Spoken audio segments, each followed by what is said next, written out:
بسم الله السلام عليكم وعنا وناكسن صاحب بيال halkani waa bilicsan media oo idiga soo gudbino wararka Soomaalida kuwooda ugu xiisaha badan saaxiib bayaal hadii aad nagu cusub tahay waxaan ka codsanaynaa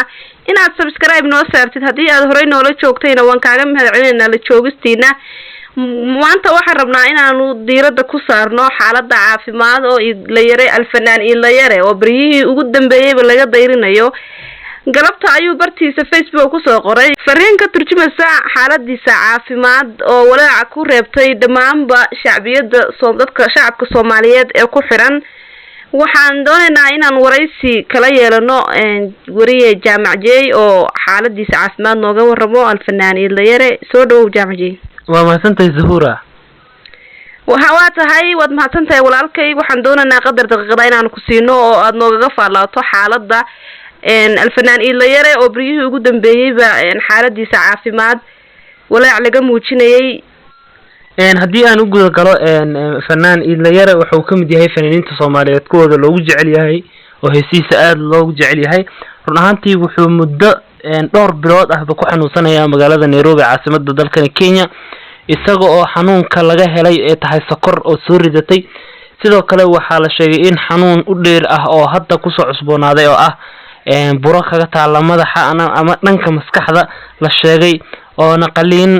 loo balan qaaday balse xaaladiisa caafimaad ayaa laga soo deerinaya maalmihii ugu dambeeyay sida sheegtayba waxa caawa garinkii dambe ee galabta uu bartiisa Facebook ku qoray ama ku daawacay in xaaladiisa caafimaad u muuqatay qoraalkaasi in xaaladiisa caafimaad ay aad u liidato isaga oo u muuqdo mid dardaaran xoogan muujinayo maadaama uu bartiisa Facebook uu ku qoray in uu yiri waxaan idinkaga tagay Ilaahay caruurteediyo oo uu ugu dhigay caruur yar yar oo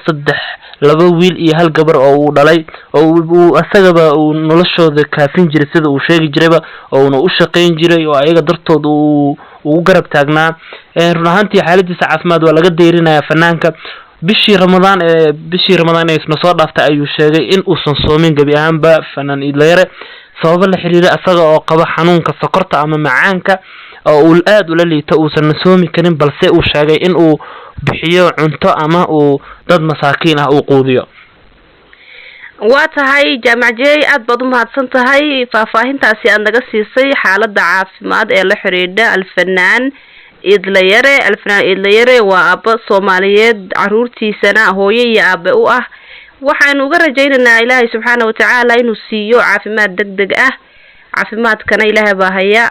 واتهاي جامع وهدينو قدبنا وحكاوي ديو قرالك وبرتي في فيسبوك وسوقوري الفنان إلا يرى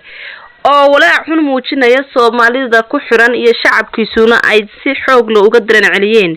maxaa la dhihi karaa ka dambeeya sababta ka dambaysa maxaan oran karnaa runaantii Zuhur waa mahadsan tahay hadii aynu eegno qoraalka uu bartiisa Facebook ku soo qoray alfanaan ila yare oo fanaaniinta Soomaaliyeed kooda loogu jecel yahay ama loogu dhageysiga badan yahay oo kamid yahay oo qoraalkaasi u muuqda mid runaantii muruga leh oo dadka Soomaaliyeed shacbiyada Soomaaliyeed oo ku xiran bartiisa Facebook ay aad uga falceliyeen si muruga lehna uga falceliyeen oo sheegeen in Ilaahay subhanahu wa ta'ala caafimaad taam ah siiyo oo Allah u bariyeen runaantii qoraalkaasi marka si loo dhigo waxay u muuqataa xaaladiisa caafimaad inay aad u meel halis ay ku jirto oo ay aad u liidato oo uu dardaaran xoogan muujinayo sida muuqata oo ka dardaarmay caruurtiisa xaaladiisa Ilaahay subhanahu wa ta'ala inuu u tala saartay waa sax jaamac hadii aan ku weydiiyo su'aal kale oo la xiriira dhankaas iyo caafimaadka alfanaan ila yare waxaad sheegtay in madaxa kaga taalo buradaasi madaxa kaga taalo wax dhakhtar ama la xiriiray masala geeyay waa mahadsantahay Zuhura hadii aynu u guda galo xanuunka ama xanuunka oo burada madaxa oo loogu sheegay ayaa maalmihii ugu dambeeyay wuxuu joogay cusbitaal ku yaala magaalada Nairobi oo lagu magacaabo Aga Khan cusbitaalkaasi waxa uu dhakhtarka u sheegay in ay la yar ee kaga taalo maskaxda buro qaliin uu gali doono sida uu dhaqsiyaha badan inkastoo uu san baraha bulshada la wadaagin arintaasi balse dad aan ah ama fanaaniin kale ay ka caabiyeen sida dhakhtarkaasi uu qaliinkaas u gali lahaa qaliinkana ayaa la filayaa maalmaha soo socda soo aadan in uu galo maskaxda burada oo kaga taalo uu ka galo dhanka kale fanaanka ayaa caawa wuxuu u muuqda mid aad xaaladiisa u liidato maadaama uu hadallada uu dhahay ay ahayd hadallo u muuqda qof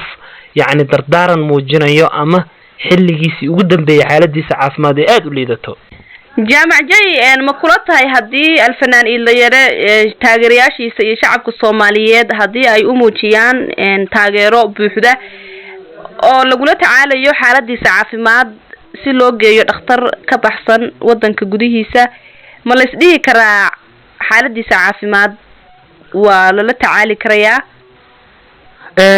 Zuhra waa mahadsantahay haddii su-aashaasi ay tahay jawaabteeda sababtoo ah fanaanku xaaladiisa caafimaad way liidataa oo qaliin maskaxda ah oo bura kaga taalana waa la rabaa in ay uu maro maadaama uusan haysanin sida ognahay fanaanka dhaqaale maaliyadeed ama lacag shacabka Soomaaliyeed haday taageero buuxda ka muujiyaan way wanaagsanaan lahayd waana arrin wanaagsan in uu taageero shacabka Soomaaliyeed taageero buuxda ka helo wallahi waa arrin wanaagsan waa hadii ay taageero buuxda uu ka heli lahaa shacabka Soomaaliyeed inkastoo ay gaar tahay qadarta Alle iyo xilliga Alle uu kaafin karo ama xilli walbo Ilaahay subhanahu wa ta'ala qadartiisa socon karto marka fanaanka taageero xoogan haduu ka heli lahaa shacabka Soomaaliyeed qaliinkaasna uu ku guuleysan lahaa waxa la muujin lahaa insha Allah ta'ala in uu xaaladiisa caafimaad ay aad wanaagsanaan lahayd waa tahay intaas ayaan igaga teganaa saaxiibadayda halkan la jooga faaladii aan kaga hadlanay xaaladda caafimaad ee la xiriidha alfanaan iidlayare waxaan si walaaltinimo ku dhaahanta inaga codsananaa inaad u soo duceysaan fannaankeena oo xaaladiisa caafimaad waayadan baad la socoteen ducadiinu waa noo muhiim asxaabta alla idin salaama faleebaha hadday ugu socoto laakiin faleebo oo shan qof lagu wado hadda la isoo wada faleebadaas waa shanta qof lagu soo wado weelkeeda laga kartaa hadda yariste 6 litir iska dheh inta yariste hadda fi tabqaad waa yar tahay laakiinse 6 litir la soo wada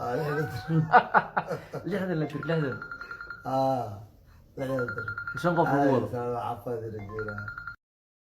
intaas ayaan kusoo gabagabaynaynaa barnaamijka waxaad ina socodsiinaysay idin soo tabinaysay anigoo ah Suhuur intayna dib ugu kulmi doono xarunteenan Bilicsan Media waxaan idiga tagaynaa amaana Allah